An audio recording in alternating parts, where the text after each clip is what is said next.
A very good evening to everyone present here.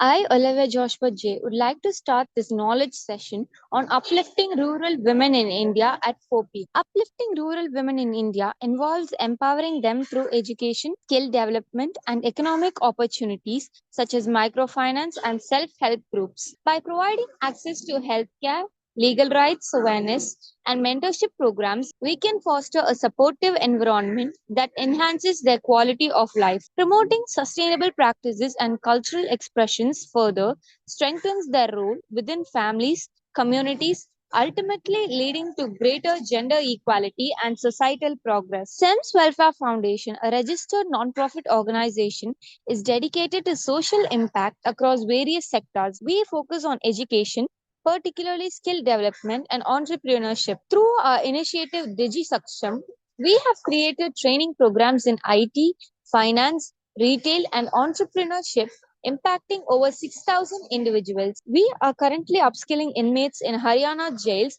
and collaborating with universities and colleges. We've also partnered with banks to place over 1,500 candidates in jobs. In just a short time, SEMS has established itself as a force for positive change, equipping individuals with skills for employment and promoting women's leadership in various industries. This session is collaboratively organized by DigiSamaksh. DigiSamaksh is a company that empowers business through data and technology. We offer a wide range of services including IT, software, data science, research, consultancy, data analytics, and marketing. About the speaker, please join me in welcoming Diya Rose John. She is the State Project Coordinator for the Sri Samarthya Yojana Food Service Enterprise Promotion Project in Karnataka and is responsible for overseeing its implementation and providing technical support from the Kudumbashri National Resource Organization. This project is recognized by the National Rural Livelihood Mission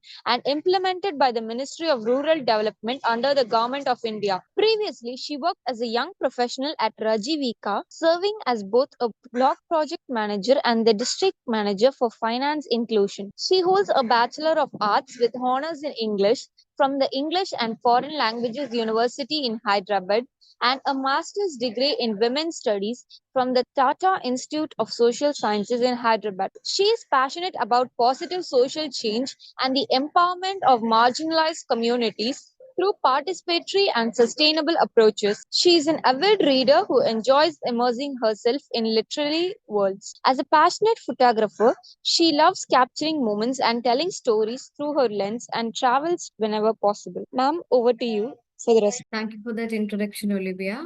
I'll just share my screen as well right now. So, I think Olivia has covered most of my introduction. So, good evening, all. I'll be taking today's session on uplifting rural women in India. So, I'll just go over my personal profile. I think Olivia has covered most of it as well. So, I did a BA in English with honors from the English and Foreign Language University in Hyderabad, and I have an MA in Women's Studies from the Tata Institute of Social Sciences in Hyderabad as well. So after my MA, I was able to work with Rajivika, which is the Rajasthan SRLM, the State Rural Livelihood Mission. And currently, I am employed with Kudumbashri NRO, National Resource Organization, which is basically the Kerala SRLM. So I am right now the state level project coordinator, and I'm currently working on a project with Sanjeevani KSRLPS, which is the Karnataka State Rural Livelihood Mission, on a project in which we are promoting food service enterprises, which is basically a fancy term for canteens, cafes, and such, under the brand name of Akka Cafe in Karnataka. So I'll just get on with my presentation. So in the first place, I will just explain to you why I chose this topic in the first place and why there is a necessity to uplift rural women in India. So most of us, I think most of us often wonder why a lot of schemes, why a lot of government schemes are geared towards pushing and empowering women, focused primarily on women rather than men. So, to someone who has not had kind of like an exposure to the same thing, they might be wondering why there are so many schemes. And this is why I would like to explain the topic first. So, first of all, with respect to economic growth and poverty reduction, what we have found in a lot of studies through times is that women compared to men reinvest up to 90% of their income in their own family, which means that basically the money that women earn, the revenue that they get, most of it they reinvest in their own families, in their own children and their own families, as compared to men who might not reinvest that much of an amount, who might choose to invest that amount in themselves or in their own recreational activities. So, this is one of the primary reasons why there are so many schemes geared towards promoting women and promoting women's empowerment.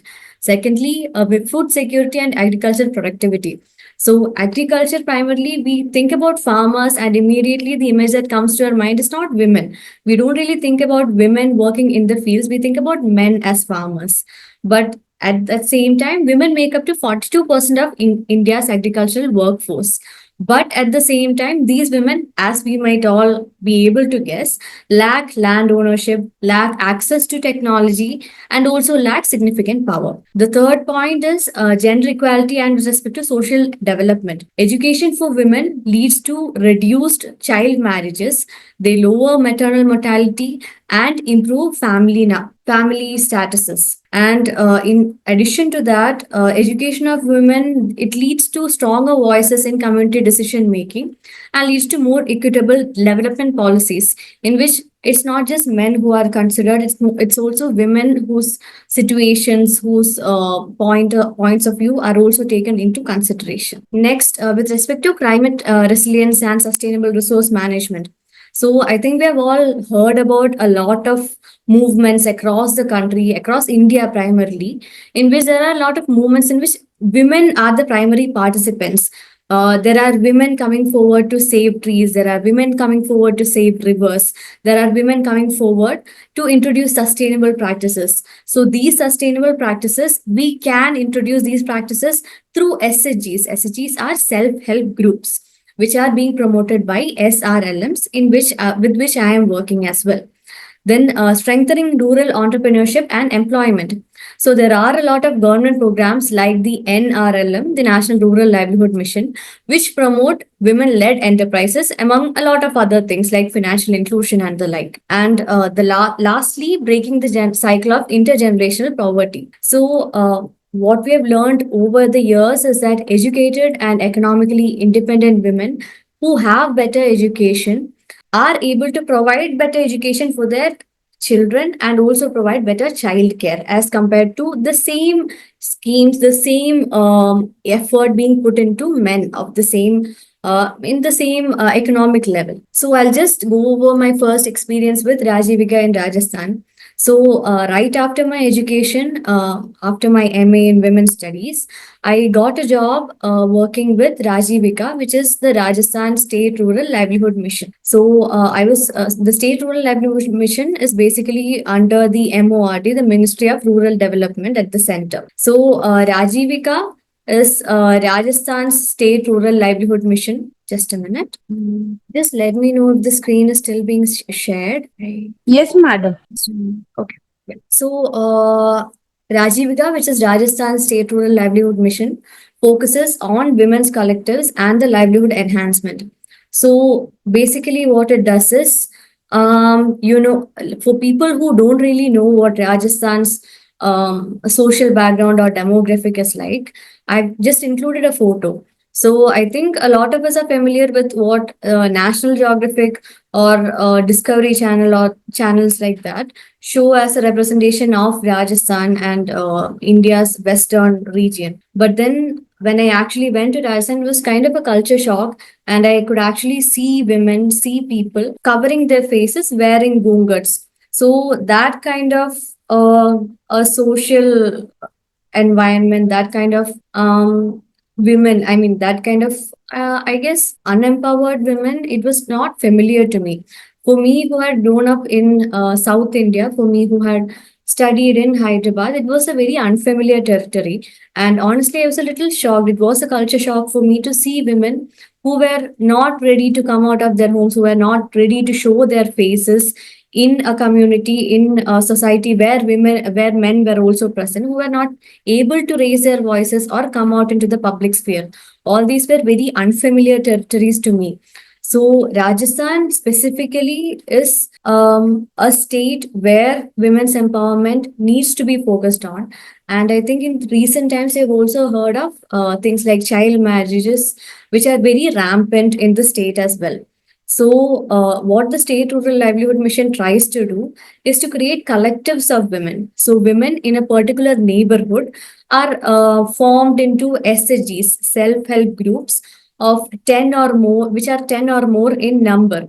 So all these women who come together, it has been proven, and we have been able to see that all these women, like 10 women coming together, is stronger. They are able to provide more of a support to each other than one single woman who wants to come out of her own home. So in Rajasthan, primarily, we have worked on financial inclusion, which involves allowing them to take loans to start enterprises, to come into just basic meetings outside of their homes, just being able to come into banks, to be able to start their own bank accounts, very basic things. But then over the years, we have also been able to push women. We have also been able to help women to move into starting their own enterprises and coming more into the public sphere. So, what I learned with Rajasthan specifically was that there was a particular importance that we have to give for customized solutions to each state. The context, the socioeconomic context, and the socio-political context of each state is different, and because of that, each place requires a customized solution. The solution for Rajasthan is definitely not the same as the solution that we have seen in Kerala. So, Rajasthan is one place where we need to focus on the very basics first and then move on to higher orders. After I was able to work with Rajivika in Rajasthan, I have moved on to the Kudumbashree NRO, where I'm currently working. So, Kudumbashree, which was started in 1997-1998, was established in Kerala as a poverty eradication and women's empowerment initiative. So, it has been over 25 years since it was first founded and it was first started. So, it has been a model for every other place. The NRLM, the National Rural Livelihood Mission, is also founded on the Kudumbashree model.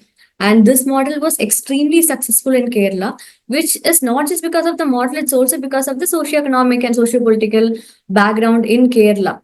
So, a lot of you might also know that women in Kerala, the social culture in Kerala is very different to that in other states. Maybe it might be similar in Tamil Nadu as well, but then in Kerala, women are a lot more visible in the public sphere. They are a lot more interested in coming into the public sphere. So in Kerala, what we found was that the community driven model, which is very similar to SHGs, like we have the same structure here as well. There are groups in certain neighborhoods that form a three-tier structure. It's a very basic model, but it's very effective as well. So there are three tiers. The first comes SHGs, which are energies, which are similar to SHGs. Then comes ADS, then comes CDS. So that has formed into kind of a very compact but very effective model in Kerala. So in Kerala, the key focus areas is one, microfinance, second, skill training, and third, rural enterprises. So with respect to microfinance, it's basically these women in a particular neighborhood just coming together every week to talk, to be able to provide support to each other, to be able to talk about their own issues, that whatever they need, whatever they might want. But at the same time, a certain amount of money they are putting together as putting away as a group. So this amount of money, it becomes a thrift. It's called a thrift. So from which they are able to in certain intervals give loans as well. So it's kind of a very self-sufficient collective. And in addition to that, what we also found was that skill training was very important to allow women to come into the public sphere. Like I said, in Kerala specifically, since women are already ready to come into the public sphere, rural enterprises also were very effective. So there's a special focus in Kerala on enterprises run by women, especially food service enterprises, which is, like I said, a name for canteens and cafes. So I've just included a link I will just show you the same thing as well. Is this visible by the way? No, madam. Is it visible now? Just let me know if it's visible. Can someone let me know if it's visible, please? Yes, it is visible, madam. Okay. Thank you. Located near the renowned Vadakunnatha temple in Kerala, women's food court in food enterprise model, where six different women entrepreneurs serve a diverse culinary delight under one roof. Owing to its strategic location, the food court caters to a wide customer base, including tourists, local workers, and students. The team operates in two shifts and serves between 400 to 500 customers a day. The average turnover of food court is between 80,000 to 1 lakh, is a testimony to the success of this model. The highlight of the model is how six different entrepreneurs operate specific segments of food production. This ranges from the unit where tea is served, the section called Kerala Feeds and Noodles, a snacks line counter where Kerala specialties, appams and parotas are prepared as per order, a separate section for non-veg, and the juice bar, serving mouth-watering juice and coolers. ഞാൻ 10 വർഷമായിട്ട് ഇവിടെ നടത്തിക്കൊണ്ടുപോകുന്ന എനിക്ക് വന്നിട്ട് ലാഭം മാത്രമേ ഉണ്ടായിരുന്നു നമുക്ക് tension ഇങ്ങനെ നടത്തിക്കൊണ്ടുപോകുമ്പോൾ ഒരു സ്ഥാപനം ഒറ്റയ്ക്ക് നടത്തുന്ന ടെൻഷൻ ഒരിക്കലും ഉണ്ടാവില്ല പലരായിട്ട് നടത്തുന്നത് പിന്നെ ഇതിന്റെ കുറെ കോംപ്ലിക്കേഷനുകളൊക്കെ അതിന്റെ മാനേജ്മെന്റ് ആണല്ലോ നടത്തുന്നത് നമുക്ക് ടെൻഷൻ കുറവാണ്. The backbone of this 10-year-old model, which integrates these several sections seamlessly, is AIF RHM, a hospitality management services provider promoted by Kurushi. The facility management team is responsible for overseeing crucial aspects of the operation, such as setting up and management of the facility, customer services, accounts, and housekeeping to ensure the smooth functioning of the establishment. 30% of the total turnover is provided as service charge for facility management team. This is a unique food service enterprise model because of the higher sales volume and employment. The success of this model hinges on having the right combination of the team and retail facility and the diversity of the products offered. Okay. So if you're able to see that video, you can just see how the brand is promoted and how professional the whole structure is, how professional the women are who run it, and how professional the billing service is. This is something of the sort that you might see in any very old or very proven franchisee like models that you might find in Bangalore or any such place. So this is the kind of model that we promote in Kudumbashree and very similar model. So this was just like a food court kind of a model. Similar to this, we also have canteen A type, canteen B type, and we also have kiosks, things like that. We have all these models which are promoted by Kudumbashree. So it's just Kudumbashree who does these food service enterprise models in India.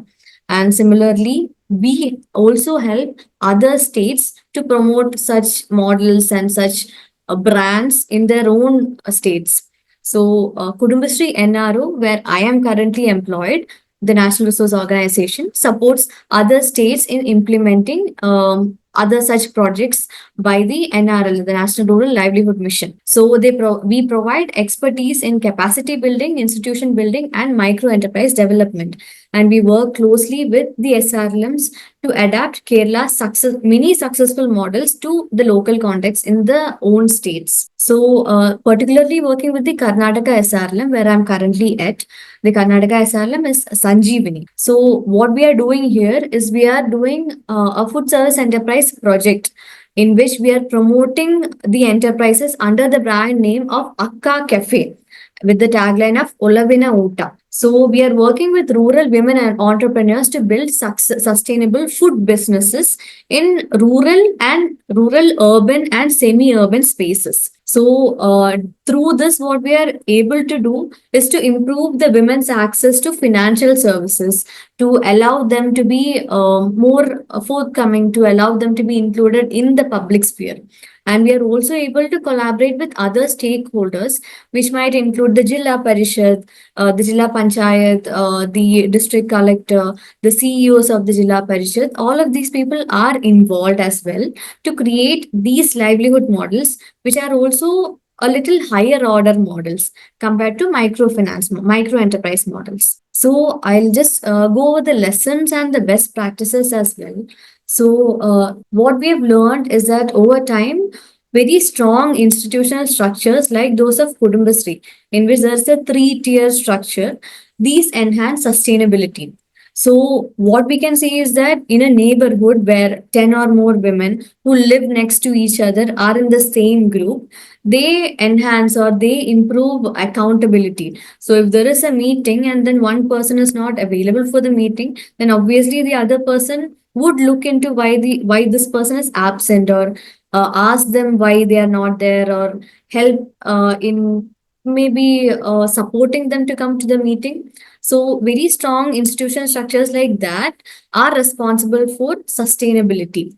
In addition to that, financial inclusion is also a key driver of women's empowerment. So, we all know that it's very essential for people to be able to access financial systems, to be able to access banks, to be able to have accounts, to be able to get loans. So this is what financial inclusion basically means. If we don't have access to finances, if we are not involved or included financially, there is no empowerment. There is no possibility of empowerment without financial inclusion in today's world. So this is what all the SRLMs also try to do in their own states. In addition to that, access to financial institutions and banks is needs to also be coupled with skill development. So skill development, as we all know, helps in allowing these women to have revenue, to be able to gain incomes. So all of this is tailored to the local needs, or which allows long term impact.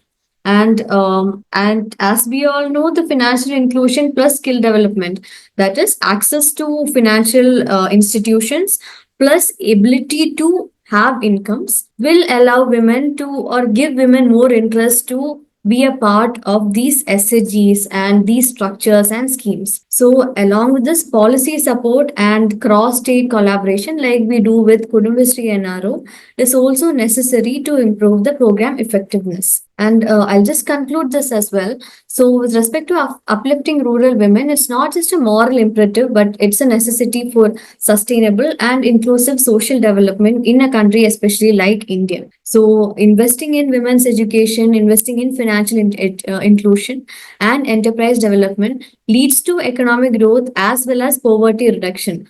Both of this are two sides of the same coin. And empowered women contribute to stronger families, they lead to healthier communities and more resilient local economies. That's it. Thank you. On behalf Ma'am, of one the question. organizing committee, I would like to sincerely thank Diya Rose John, our outstanding speaker today. We had a chance to hear a fascinating and thought provoking conversation about uplifting rural women in India today. Today, through her remarkable ability to convey information, Diya Rose John left us with insightful discoveries and motivational concepts.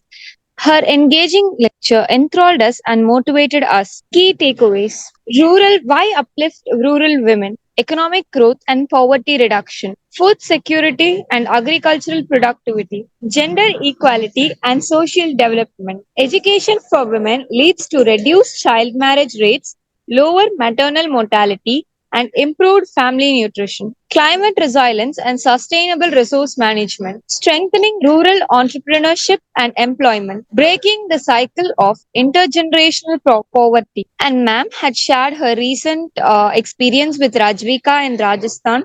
Thank you very much, ma'am. It was very useful for us.